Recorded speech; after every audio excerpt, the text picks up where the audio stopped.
Well, it's truth. It's not fact. I know, but it is truth. And that's where truth lies, in our myths, in our song.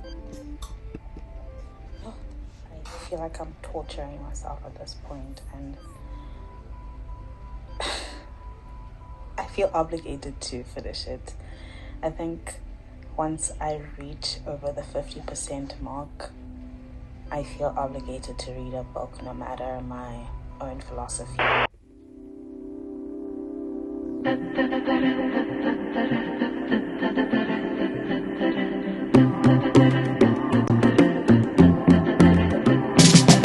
Hi, it's rainy season. I also got myself a mic, and the conversations and interviews I'm about to have with myself have significantly gone up. I read a bit in March, April, May. I had a bit of a reading slump in March going into April, but I finished those books, I think, in May. And it was caused by mostly two things. I think for the remaining half of the year, I'm just going to focus my attention on A Song of Ice and Fire. I'm really loving rereading it, and I find it really endearing to have loved something when I was a teenager and loving it as an adult as well. And warm, fuzzy feelings, basically. It's immaculate work, some masterful writing and craft, and words fail me, to be honest, when it comes to talking about George R.R. Martin's work. And I am going to segue into reason number 2 that caused my reading slump, which was Eileen by Ottessa Moshfegh and Wild Seed by Octavia Butler. This was my second Butler book. I read Kindred, and I thought that was a solid novel. I gave it 3 stars, which means nothing, to be honest. And I gave Wild Seed and Eileen 3.5 stars. I really like the premise of Wild Seed. The execution and the characterization I did not really like that much. It's sci-fi, and it's about these 2 supernatural beings. One, Anyawu, who's over like 200 years old, and she's a healer. She's really maternal, loves her community, and has this ability to shapeshift into anyone or an animal. And yeah, she's living her life, loving her people, when Doro comes across her, because he has an ability to track people. Doro is like 1,000 years old. He has an ability to inhabit anyone's body, thus leaving that person dead. And he uses these bodies to like gain energy, and he's never like able to remain in one body. And Doro is really powerful, and he has a human breeding project and has these human settlement all over the world. And he tracks Anyawu because slavers have gotten to one of his human settlements, and he's like, come with me to America and I will give you children who are immortal. Like, it must have been devastating over the years to have children and have to watch them die, and I'm offering this to you.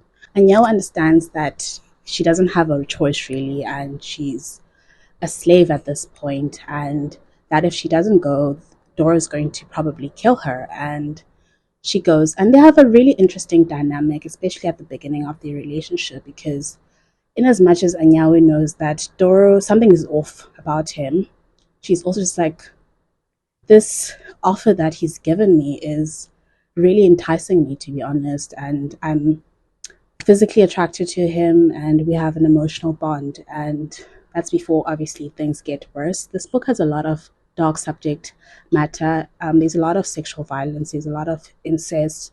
Dora is the embodiment of evil, patriarchy, and dominance, and Anyawu and him are ideologically opposed. And yeah, I really like the ideas. It's about eugenics, basically. And I like the themes, and every time pointing out, oh, okay, this is like a master slave dynamic happening, or like a god human dynamic happening. And yeah, I don't gel with Octavia Butler's writing style. It's very plain, it's very simple, it's very informational. I feel like I needed more characterization. I couldn't connect with the internal lives of these characters. And the setting and the mood wasn't established enough for me.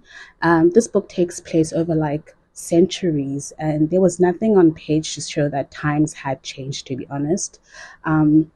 I had mixed feelings about my own review because I was like, what do I feel about this book? And I think I've had these expectations that Butler's work is going to move me or transform me, and these two books having not moved or transformed me in any way, I've sort of seen that as like a moral failing, and it's not. Like, I really need to chill, and she's just not my vibe, I guess. And Eileen Moshfegh, this was my second novel of hers. I have a physical copy of McGlue, and I'm planning to read that. I read the first 10 pages, and being in the headspace of Moshfegh's characters is honestly very awful.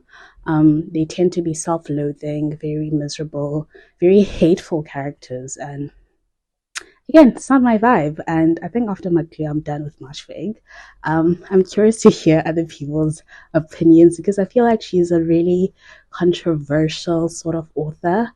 Um, yeah, and I had some feelings about the text. It felt really mean spirited, and because it's so repetitive, I was like, okay, I get it. Like, you're a hater girl, but it feels, it was very uncomfortable. And Marshfield is also very obsessed with the body and objection, and I was like, I'm an easily disgusted person and I don't want to deal with this anymore. And let me segue into the historical romance that I read. Lisa Kleypas, I reread Secrets of a Summer Night, first from the Wallflower series, and I really love it. Simon and Annabelle, my favorite couple, and I love them alone as well as together. And I really love the relationship and friendship that the Wallflowers built. I just love women on a mission, and they are on a mission to get married. And what happens is always like funny, and seeing them fall in love, etc. And then I read A Wallflower Christmas, which is a novella wrapping up the Wallflower series. It was fine. I really enjoyed seeing the other characters from the Wallflower series. I was really hoping for more of Simon and Annabelle because I really liked them. And we did get a really tender moment between the two of them, which made me blush. I am blushing right now as well. And yeah, it's very clear that Lisa Kleypas's favorite couple is Evie and Saint Vincent, and I have really complicated feelings towards Saint Vincent, and I haven't read that novel yet. But I did read Devil's Daughter by Lisa Kleypas, and it follows Evie and Saint Vincent's daughter, Phoebe, who's a widow. She has two kids. And she has a love story with Weston, who's a tortured hero who's trying to redeem himself. And, you know, he's more earthly now and more grounded. He's not getting drunk in public and sleeping with everyone, etc. But he's still like torturing himself over his past because he also was abused as a child, and he has really dark feelings about that. I really like Phoebe. She was self-assured. She was really kind. I like the writing, especially the kids. The kids were written so well. I find that a lot of authors struggle with writing kids. They tend to be dumbed down. And I really appreciated how Lisa Kleypas treated them with so much intelligence, and the kids felt like humans. They laughed, they cried, they spoke properly, and I really liked that. Also, like the bedroom acting as a site of intimacy or for intimacy, and vulnerability. There's this moment that Phoebe and Weston share where she's shaving him, and you can see them like put the emotional guards down and get closer to each other. And I was loving it. I was like, wow, this is what they mean when they talk about romance. And yeah, had a great time. I like Lisa Kleypas's writing a lot. She's my favorite historical romance author. I'm currently reading Glass, Irony, and God by Anne Carson. I'm reading the God poems. I read the Glass essay, which remains one of my favorite poems. And I'm also reading Death of a Salesman by Arthur Miller. And I'm loving it. I'm not that far in. Yeah, I think he's one of my favorite playwrights, and I'm going to watch The Salesman after this, or rewatch it, rather say. And I hope this time around I pay more attention, because I wasn't paying a lot of attention the first time I watched it. And I feel like that movie was too good for me to have treated it like that. I read A Game of Thrones and, oh, rereading A Clash of Kings, and my favorite character is Aya. She's really inspiring. It's a kid who's facing the horrors of war, and she still seeks goodness, and it's so refreshing seeing a character be absolute that human life has value no matter what, and we need to protect people. We need to try keep people safe as best as we can, even during like troubled and horrific times. And yeah, she makes me want to be a better person. This is a kid as well. I was like, damn, George R. R. Martin. And I'm in one of Kat's chapters, POV chapters, and there's just some beautiful foreshadowing happening with Kat's character. And I really like how George R. R. Martin weaves in water, which is going to be significant to Kat's arc and storyline down the line. And again, immaculate work. It's brilliant, it's engrossing, and the world is so big, and the characters are so different and fully fleshed out and interesting.